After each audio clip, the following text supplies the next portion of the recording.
Hi, and welcome back. This is Disability Saves the World with Dr. Fadi Shinuda. I am Fadi Shinuda. This podcast brings you insights from leading experts in disability and math studies from around the world. You'll hear about the research and work of disabled scholars, activists, artists, and our allies.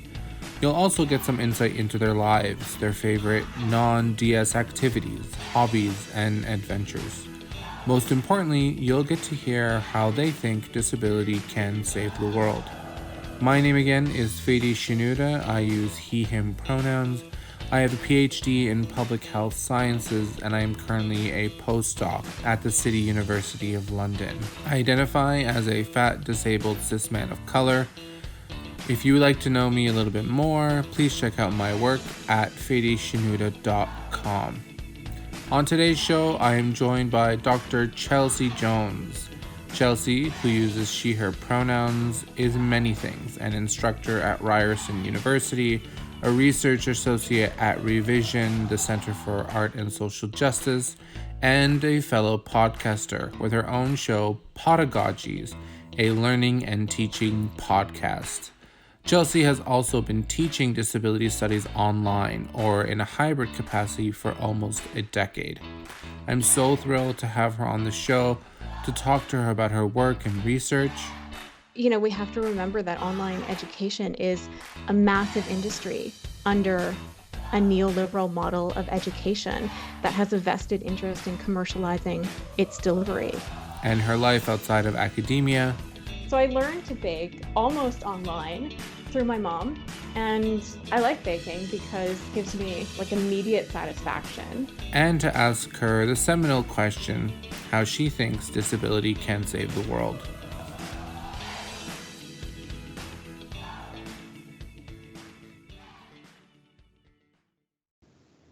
Hi, Chelsea. Hey, how's it going?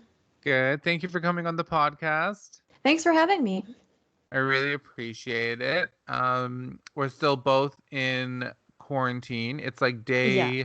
what is it, like week 3 now? Feels like it's been about a month, I think. So it's Yeah. It feels like I've been sitting in this office maybe for a month straight. Yeah. so we're both trying to get through it. We're finding new Yeah. ways of, I guess, living and accommodating and working. But yeah, thank you for spending kind of a Friday afternoon with me talking about some stuff.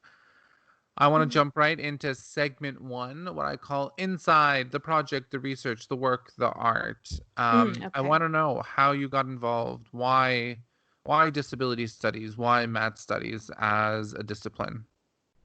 Why disability studies? Okay.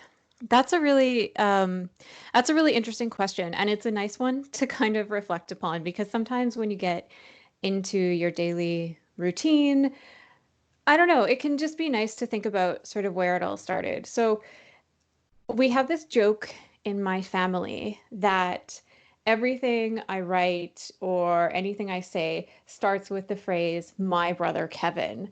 And that's because when I was in like grade 6 and 7, we had a speech writing contest. You know how they do that sort of in middle school, Yeah. where you have to get up, yeah, and you have to like write a speech and say it in front of everyone. And at the time, I didn't know what the concept of self-plagiarism was. I had no idea.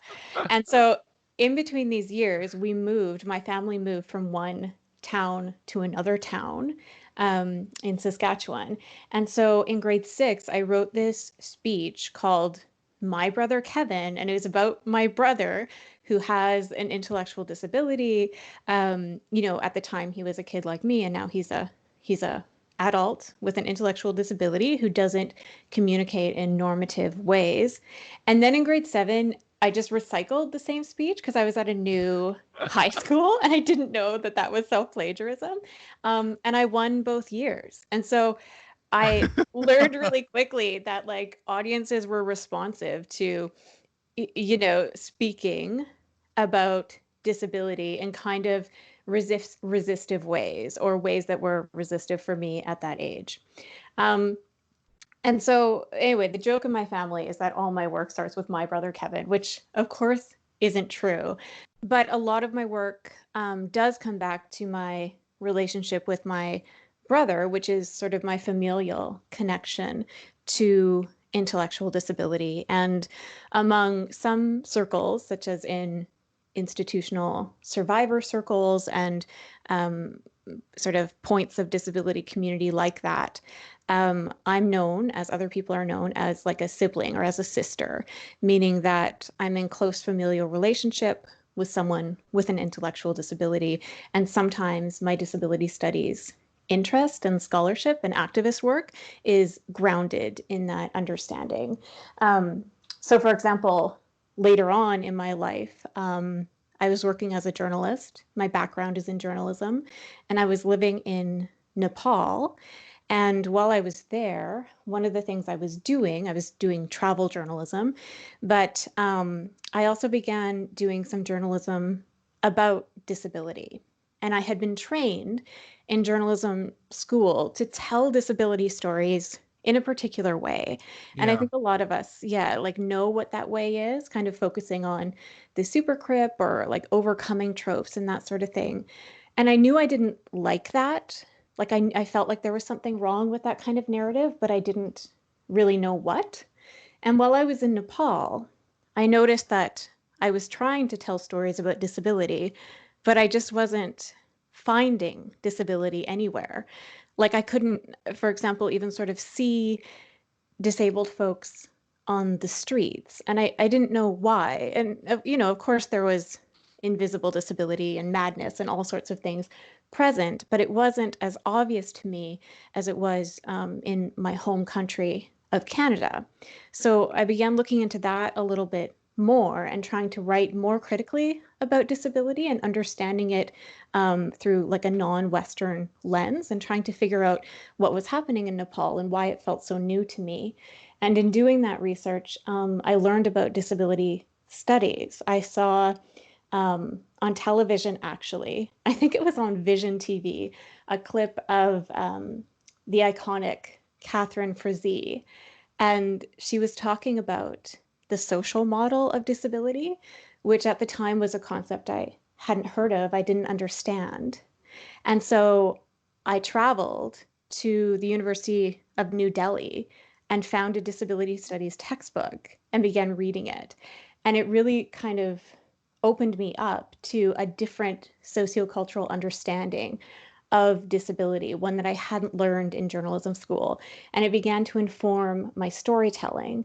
And then while I was in Nepal, I applied to be a student in a critical disability studies program in Toronto in order to sort of formalize that understanding and be able to apply it to my journalism. And then I just sort of kept going and kept Yeah. going. And so, here I am now doing sort of a hybrid of journalism and academic stuff and just working in sort of the realm of disability studies. I mean, I kind of really love that story also because like I've known you for quite some time and I'm still learning new things about how you came to, something that we've shared for quite some time. I didn't know about your trip to New Delhi. That's like a totally new piece of information. But it Oh, yeah. shows, I mean, it's not surprising at all to me that you would like find a book that you wanted to read and travel, what, hundreds of kilometers maybe or something to go and pick it up.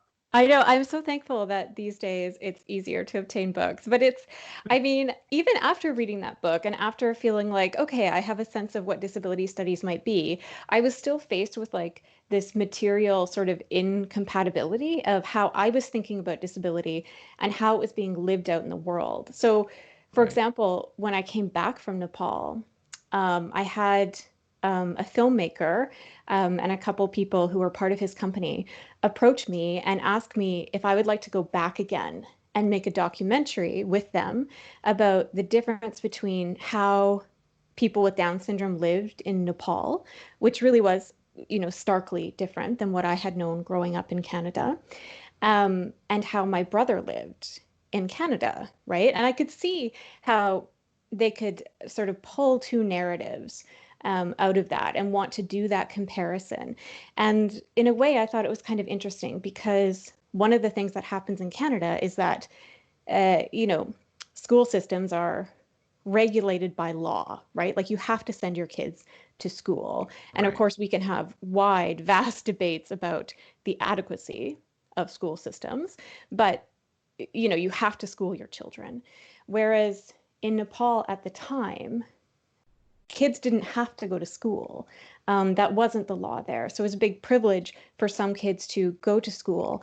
And I had talked to a lot of families who were really fiercely advocating for their kids with Down syndrome or with other disabilities to be allowed in school because at the time there was still fear that intellectual disability would be contagious and that if these kids were in school, it might catch, you know, with the other kids. Um, so that was sort of the comparison they wanted to make. And I remember at the time being approached around this project and just not knowing why, like, I didn't like the idea. Like, it just wasn't sitting well with me. And I couldn't wrap my mind around retelling that story of like my brother Kevin in that way because I didn't know what it would do to Kevin and I didn't know what it would do to the relationships I built with people in Nepal and their understanding of how things were like in their cultural context and stuff. And I didn't have the words at the time to understand why this sort of like ableist colonial sort of mishmash unsettled me. And so, yeah, that was why I really wanted to get into disability studies because I wanted to be able to better understand and articulate why I was having such problems reconciling these thoughts or these narratives about disability. I've always thought some of the most like one of the most powerful thing about um, education in general, of course, but specifically disability studies, is that that icky feeling that some of us get and some of us Mhm. have all the time gets language. We get to articulate it, more succinctly. We know where those we've read people who've thought about those ideas long and hard Yeah. and come up with ways of talking about it, and acquiring that language is so helpful that we can then communicate that icky feeling, the ideas that we know are real, but we don't always have language for. So I fully kind of understand where you're coming from, where like you need to Yeah. go and you find that language. Totally. And I think, I mean, it's a real privilege to be able to tap into that kind of language, to be able to access it and get Mhm. the mentorship you need to understand it and all Of that kind of course. stuff. And I think, you know, I think it's important to remember that that kind of academic language, the kind of jargon that we use to help explain ourselves and that icky feeling, um, is really inaccessible to most people, right? And I think Right. that there's a risk in disability studies, as there is in many disciplines, that we sort of get lost in the language, right? Like we find a comfortable way to talk to each other, and then we don't talk to other people. And so, for that reason, and for I guess a number of other reasons, I've really tried to continue focusing my research on people with intellectual disabilities in cultural circumstances where they often aren't getting access to that kind of language. And I mean, I guess, you know, like my brother Kevin would be an example. I think I'm like somehow proving my family right here. But, you know, there are tons of people who don't have access to that. And I think that it is the researcher's responsibility, or the disability studies, I don't know, thinkers' responsibility, to be able to incorporate that into their work and into their discourse about disability. And I think that's really one of the only ways that we can actually be critical in this field. And of course, academia has to work harder to make itself more accessible to all disabled people. And that's, of course, something that I think it has been trying to do, but of course could do better. I want to get to the kind of research topic that you're working on, the project that you want to talk about. What is that topic? What is the project? Okay, well, this is actually I guess I want to talk about something else that has been giving me that icky feeling lately. Um, and, to be honest, the things I'm thinking about today are really new ideas. They're really generative ideas. Um, they're not entirely rooted in the scholarship that I've been engaged with for the past 10 years.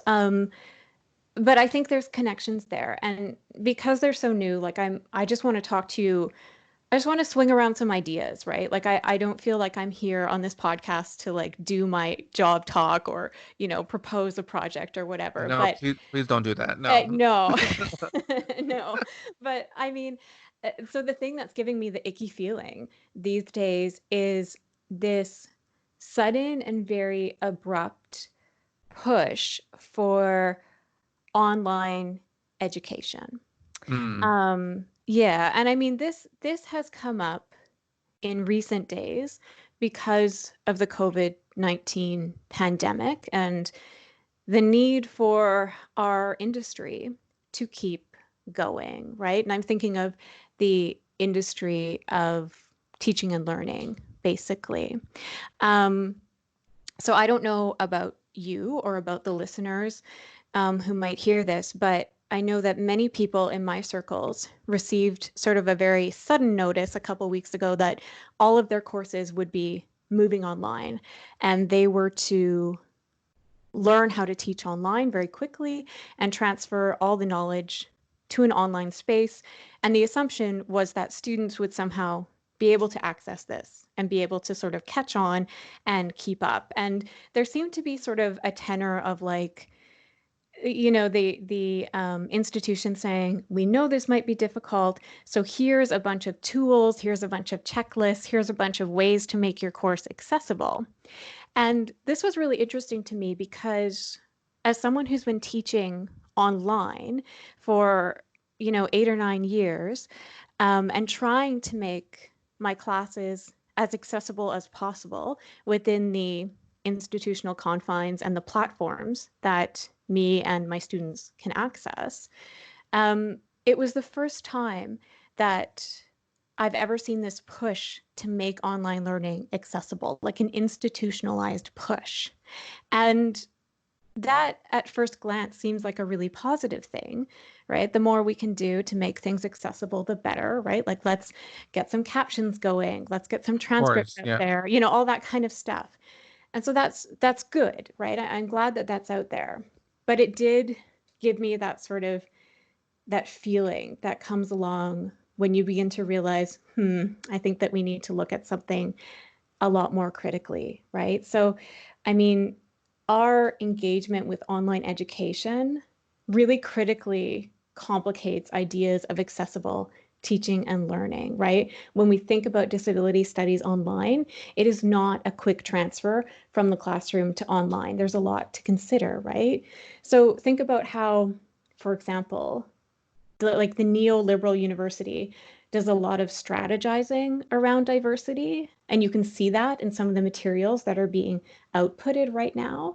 But at the same time, marginalized people's experiences of online education continue to be like underrepresented or invisible. And I know, there's scholars who focus in on higher education and disability studies and concepts like academic ableism, like Jay Dolmage.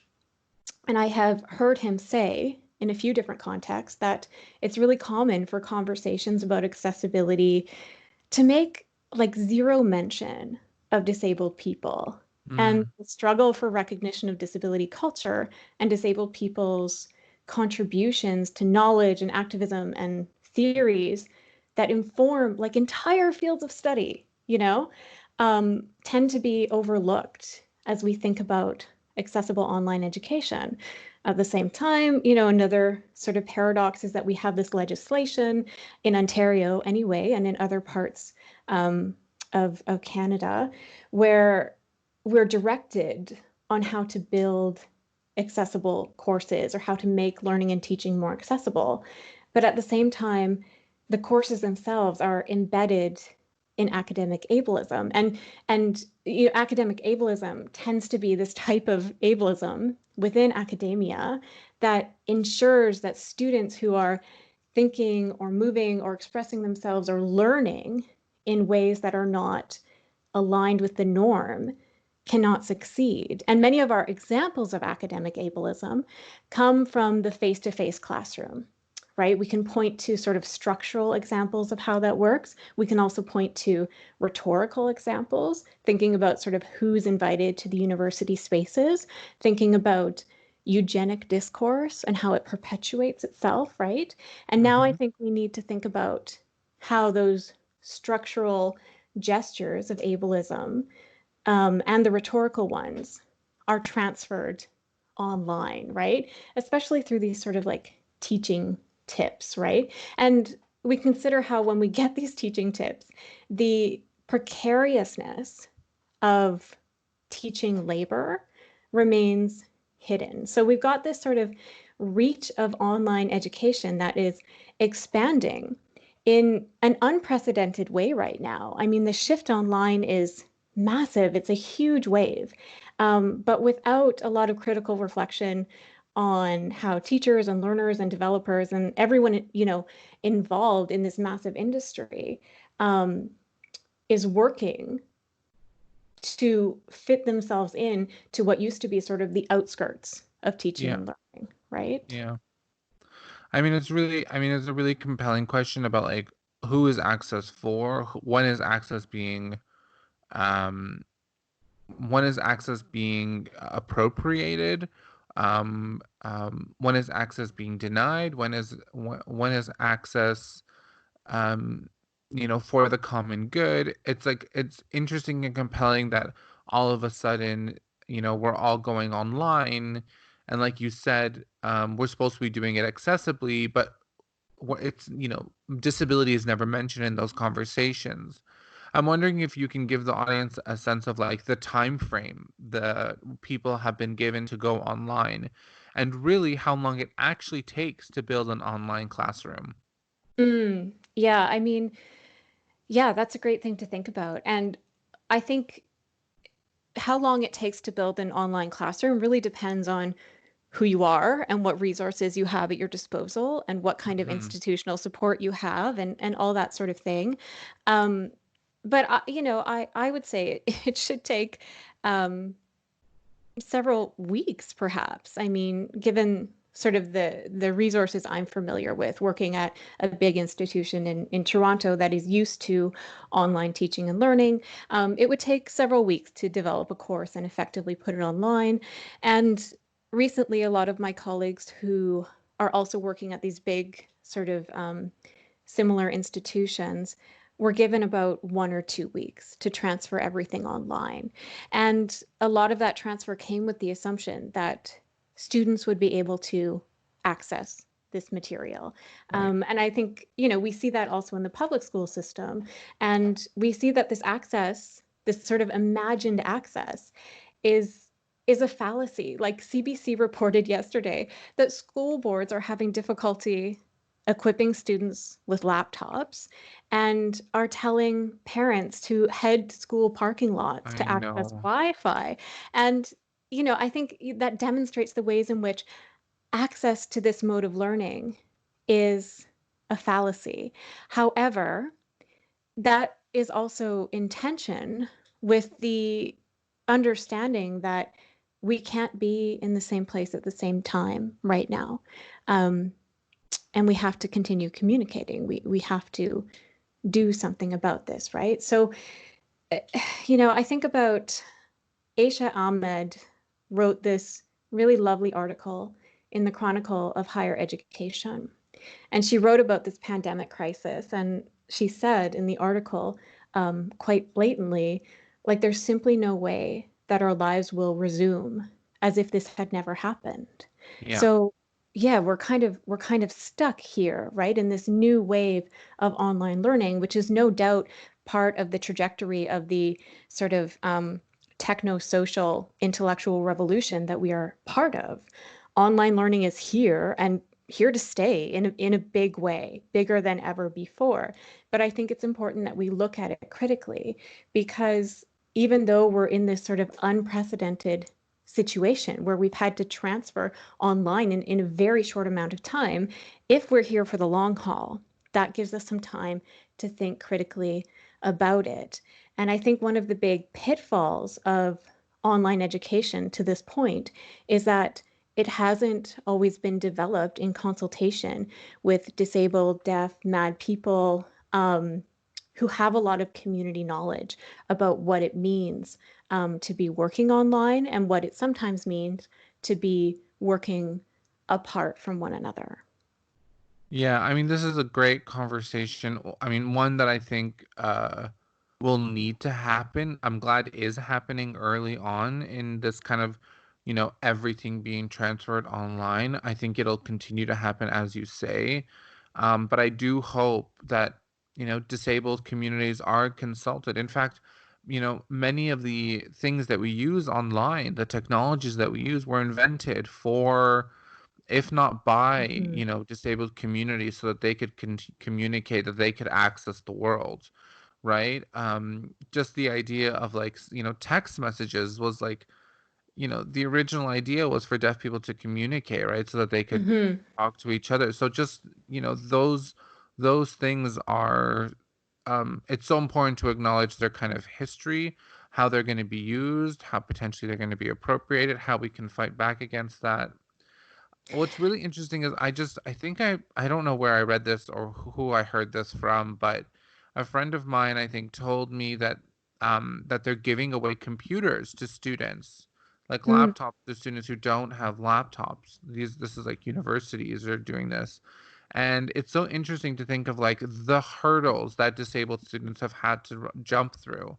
Like, we're Mhm. talking about, getting OSAP, going through funding. I wrote an entire paper on what it's like to go through, BSWD funding. Um, and now they're essentially just, giving some students laptops for free so they can access online.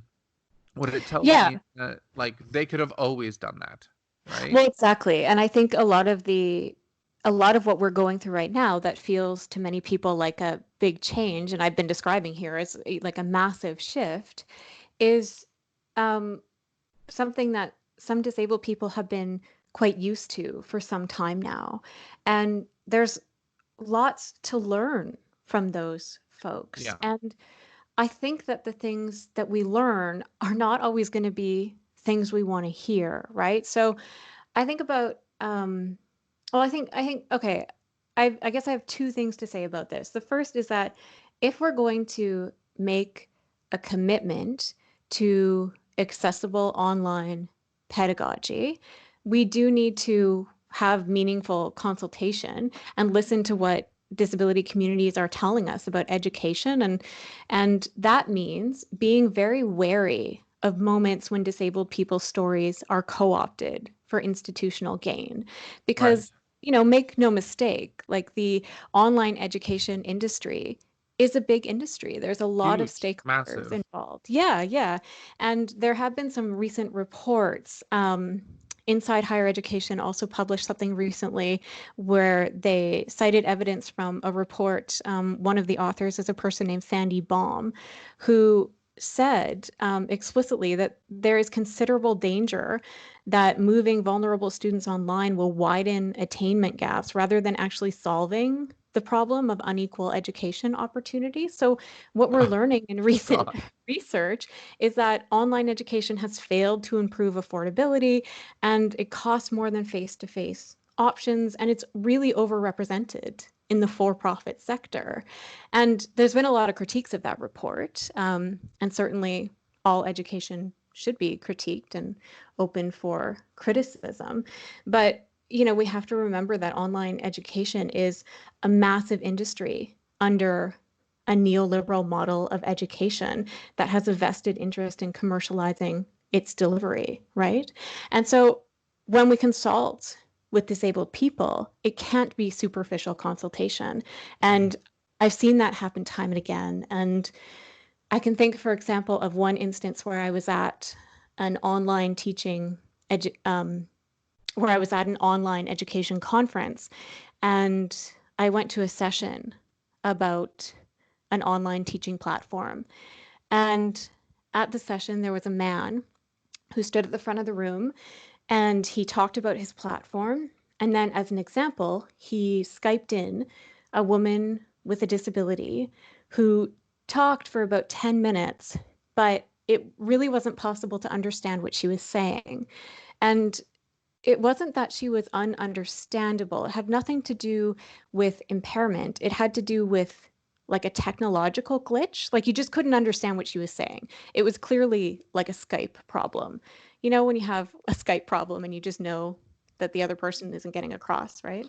And Yes. yeah, and so this person, this woman on the other end, went on for about 10 minutes, and I'm not really sure what she talked about. And at the end, everyone clapped. And I was just really astonished because we clearly hadn't caught what she said. I mean, and what I realized was in that moment in that room was that it didn't really matter what she said.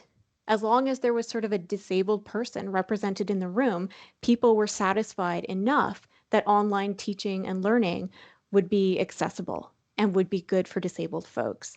And that really stirred me up. Like I remember feeling actually quite agitated by that experience because I wanted to know what the woman said, but I also wanted to know why people were accepting online learning and teaching as like a savior for disabled people without doing any sort of meaningful consultation, right? Like having someone in the room is just, it's not enough, right? It's a superficial kind of representation.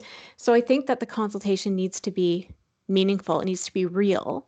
And the second thing I think is that we need to be prepared to hear things that maybe we don't want to hear. So I think about our context right now. Things are moving online rapidly.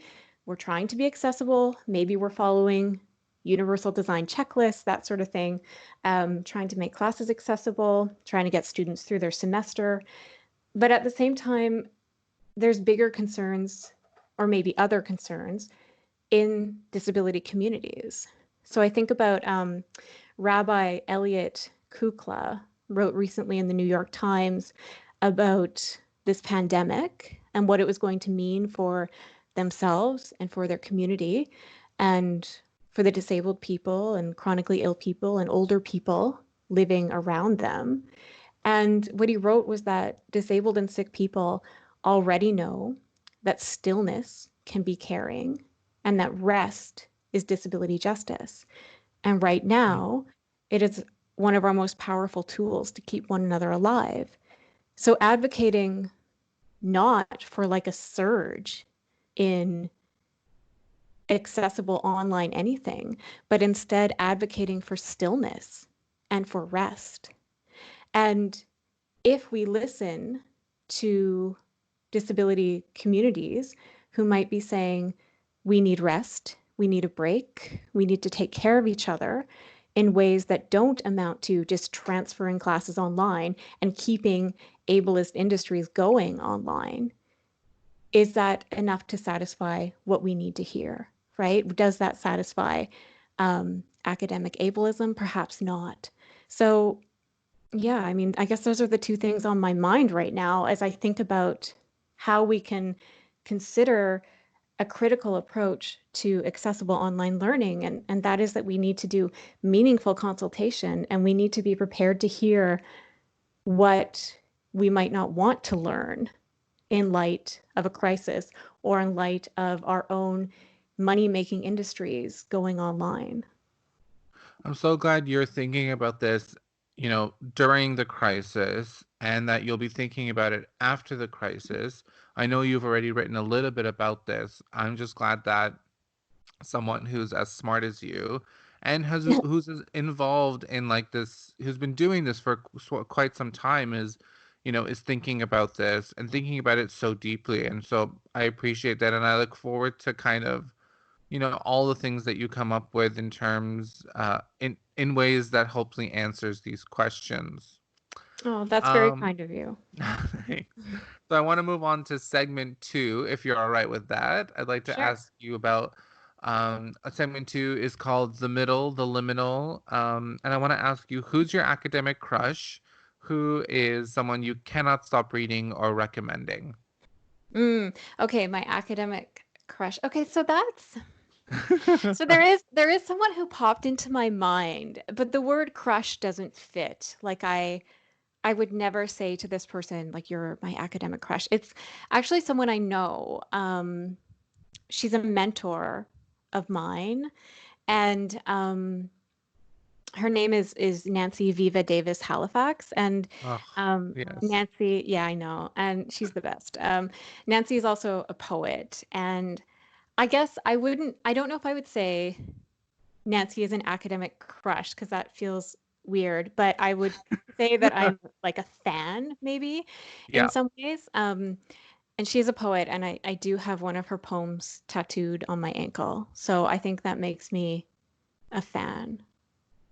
I mean, if you don't know who Nancy Viva Davis Halifax is, you need to find out because, I mean, just an amazing scholar, an amazing poet, an amazing person. Yeah. Yeah.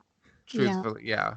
Yeah, I learn a lot from her all the time. And I remember meeting her when I was first interested in disability studies and reading her work and thinking, oh gosh, I'll never understand this. And then after a while, it sort of sunk in and I began understanding. And that was one of the ways that I came to learn that I didn't need to rely on normative language to get through the academy or to get through a deeper understanding of things. Mm. So yeah, I really am indebted to her in terms of um, knowledge. Yeah.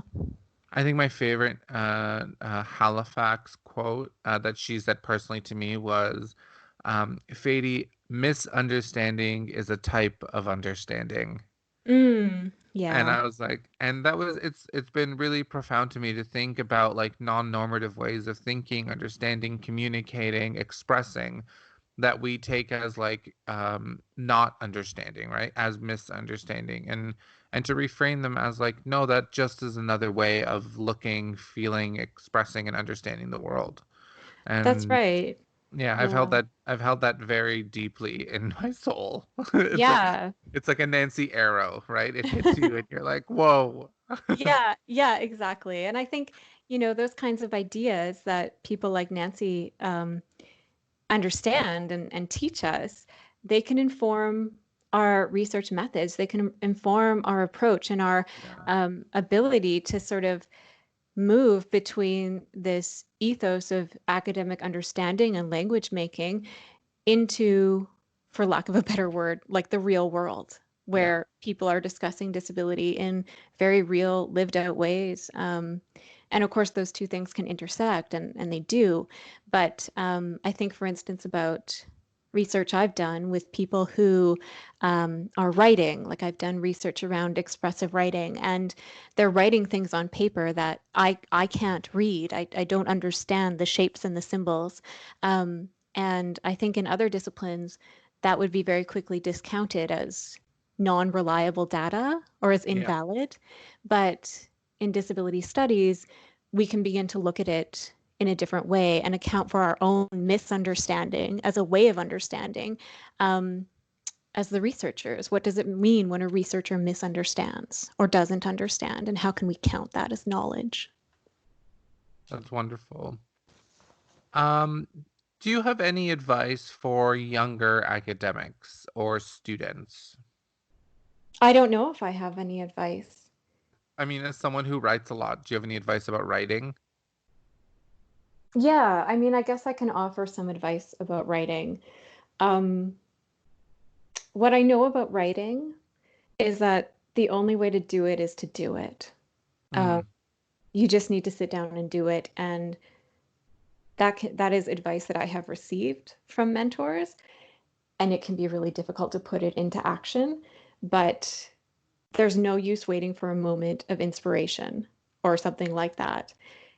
I don't even really think that inspiration is a thing. If you just sit and do it, it'll get done. And I think my doctoral supervisor really pushed this advice home.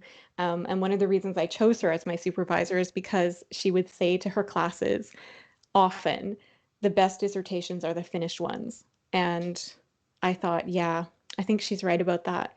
And so my goal in dissertation writing became to finish it, not to write the greatest thing on earth. And that was fine. As long as you do the writing, it'll get done. Absolutely. I mean, I think it's such a practical piece of information, but it's so important because I think writing is somehow fetishized in academia as this like Mhm. Mhm. illustrious, mysterious kind of thing that we do, when in fact Yeah. it's just about like a rigorous practice of doing it day in and day out, and sitting there and just, writing garbage at first, and then the garbage, gets a little bit better after a little bit. After a while. Yeah, it needs to be edited, people. That's what it needs to happen. Yeah, the garbage needs to get like really sour before it gets better. There you go. What a metaphor.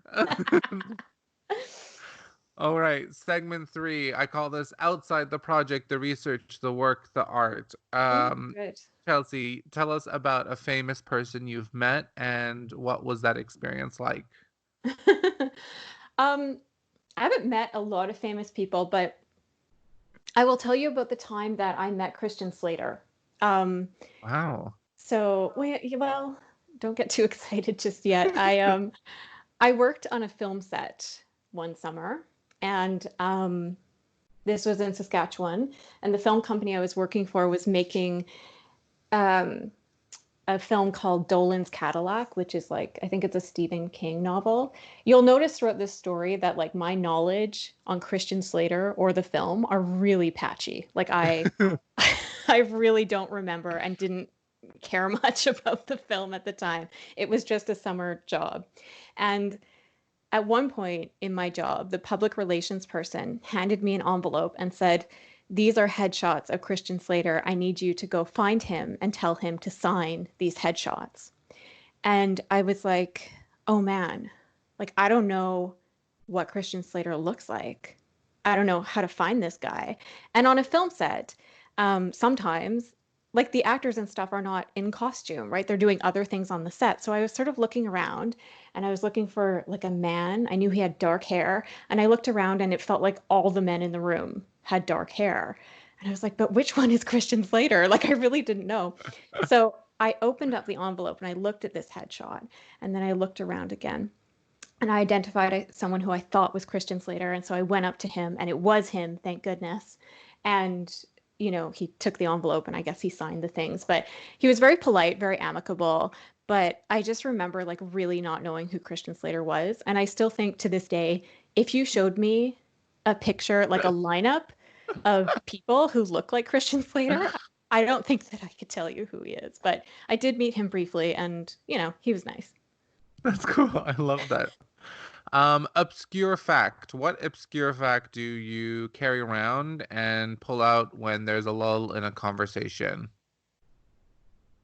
Oh man, when there's a lull in the conversation, I usually step away. Like I'm such an introvert, I guess. Like I'm just imagining myself at a party where there's a lull in the conversation.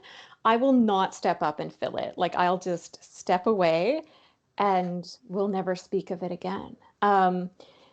I don't know, what would I bring up if I couldn't step away? I mean, one obscure fact that I like, and that I like to tell all my friends about because I like to boast that I'm from Saskatchewan and I think it's better than anywhere else. So sometimes I tell people that Grasslands National Park in Saskatchewan is one of the quietest ecosystems on Earth. And sometimes I think about that when I'm in the hustle and bustle of Toronto. And then I tell people, and it's usually unwelcome information. Nobody seems to care about it. So, you know, So does that mean it's quiet because like there's less birds or there's less crickets or there's less like the wildlife itself is quiet? I think I mean, listen, I'm not an authority on grasslands. Let's be honest. I don't know why it's quiet, Sadie. I think it's just a quiet place. I've never been there, and I should go there if I'm going to be rude enough to, pull that factoid out whenever I want to. I love that fact. Now I have to do research. So cool. Um, can you tell us what you're reading now? What book is on your nightstand? Yeah, so the book on my nightstand is a book called Station 11 by Emily St. John Mandel. And if you have read Station 11, you'll know that at a time of a worldwide pandemic, it's a bit on the nose to be reading this book because it's about a pandemic and it begins in Toronto and it's about something called the Georgia flu, which sort of rips around the world. And and only a few people are left on Earth, including a traveling theater company that moves sort of around the Southern Ontario area, or what was known as the Southern Ontario area when the world was functioning, quote unquote, normally. And so that's what the book is about. It's like a catastrophe kind of book. Um, but it was recommended to me and I just can't put it down, so I haven't. Although I will say I'm disappointed in the amount of narrative prosthesis that is in this book. Like Mm, there have been two disabled characters that have just sort of been killed off pretty quickly. Like they clearly were just being used to uphold the narrative. So like that's kind of a bummer. But I still can't put it down. And I want to get to the end of it and see how this pandemic rolls out in the fictional realm. right. Recommendation then, or something that you would say people should pass on? I would say it's like a lukewarm recommendation. Mm, It's it's a good read. I love the way the narrative is structured. I love the writing. Um, but it could be kind of an upsetting read at this time, I think. So, you know, right. I wouldn't rush to pick it up. No. Okay, sounds good. Can you tell us about a hobby that you enjoy and how you got started doing that particular hobby? One thing I really enjoy doing is baking. Um, And I think I got started baking when I moved out of my parents' house. So I guess when I was 19 or something. And my mom is an incredible baker. Like she's incredible at a lot of things and baking is one of them. And she's so good that growing up and even now, I I never look at baking in public places like at a cafe or a bake shop or something. I never look at it as desirable or tasty. Like I just know that it can't live up to my mom's baking. So I don't Oh, even wow. bother. Like I don't bother to sort of ever pick up a cookie with my coffee or anything because I know it won't be as good. So my mom is this incredible baker, but I think I have this sort of suspicion that she used baking to get away from us kids because we were so annoying. So I never really learned to bake from her until I wasn't living with her. And then I would email her for recipes. And then, she'd send me a recipe and I'd have to email back and say, like, how much is a quart of milk? Or, does TBS mean tablespoon or teaspoon? What is that? And she'd write back and be like, "Oh my God, didn't you learn anything growing up with me?" And I'd be like, "No, I didn't." And then we'd have these sort of like email quarrels. And so I have this recipe book that's just like, it looks like a very dysfunctional, like mother-daughter relationship, even though it's not that bad. So I learned to bake almost online through my mom. And I like baking because I don't know, it gives me like immediate satisfaction. I bake something, I have it, I can eat it. It's an amazing experience, frankly. The only thing is though, Fady, I'll tell you, now that I've been at home a lot more, I've been watching a lot more TV and I started watching the show. I think it's called the Kids Baking Challenge. Are you familiar with it? I'm not. Okay, I mean, it's like a chef show, but the chefs are kids, basically, Right. or the That bakers just are kids. sounds like an amazing premise. God, those Hollywood people. Oh, I know. And so I watched this show, and these kids, these 11-year-olds, are incredible. Like a couple weekends ago, I made a vanilla pound cake, and I was really proud of myself because like it was good and I made it and I felt quite good about it. And then I watched this show, and there was a 10-year-old or an 11-year-old on this show who made a pound cake, but as part of like a 3-element dessert. Like this was just part of their dessert. And so it really like wounded my pride to see that these kids can just casually like throw together the perfect pound cake. So what I view as my hobby is probably laughable for these amazing baking kids. But you know what? We all have our strengths. It's fine. Yeah, and we can all, our hobbies can be at different levels, right? We can't all be 10-year-old prodigies, baking prodigies. I know, I know. And the sad thing about that show is that the judges, I think, are nice to them, but it actually looks like a traumatic experience for these kids when they get Oh, taken off the no. show. And so, like, I'm also pleased that there's no one bringing me down a notch. I can just enjoy my sort of subpar baking. Yeah, that's great. So I like to end, of course, every podcast by asking my guest how they think disability can save the world. I mean, my answer to this question is really gonna bring the mood down here, I think. Do Um, it. so I thought about this question because I listened to a couple other episodes, so I knew it was coming. But my first thought to that question, how can disability save the world? I sort of think to myself, like, does an ableist world deserve to be saved? Like, Mm, isn't, shouldn't it be reciprocal? Why is it disability's responsibility to save the world? Especially now at a time when, during this pandemic, it's clearer than ever that disabled people are being and have for a long, long time been considered a surplus population, have been considered expendable. And I think if the world isn't going to step up to help save and preserve and cherish disability, then I don't know if disability should have the responsibility of saving the world unless, unless the world's willing to save disability. I think that's a two-way street. And yeah, I I'm not I think that I'm is not such an convinced. amazing answer, truthfully. It's kind of a downer. Um, and No, I, but you know, I think the way you've started it by saying like, is an ableist world worth saving, right? And I think you framed it like, do you think disability can save an ableist world? And and I think for me that's a really profound way of looking at this idea of like world saving, right? It's what are we trying to save? Maybe it's not about saving it, maybe it's about totally changing it, right? About totally realigning what it means to live in on this planet. yeah, and I mean that is work that has to be done.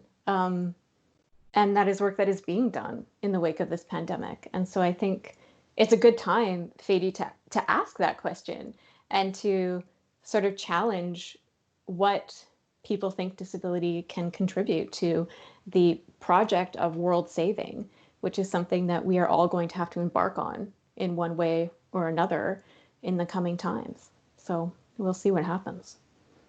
Chelsea, thank you for coming on the podcast. It's been an absolute just joy to have you on and to hear your ideas.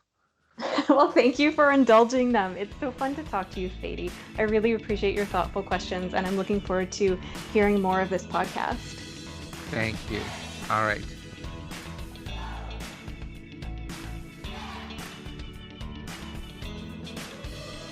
Thanks again to Chelsea for coming on the show.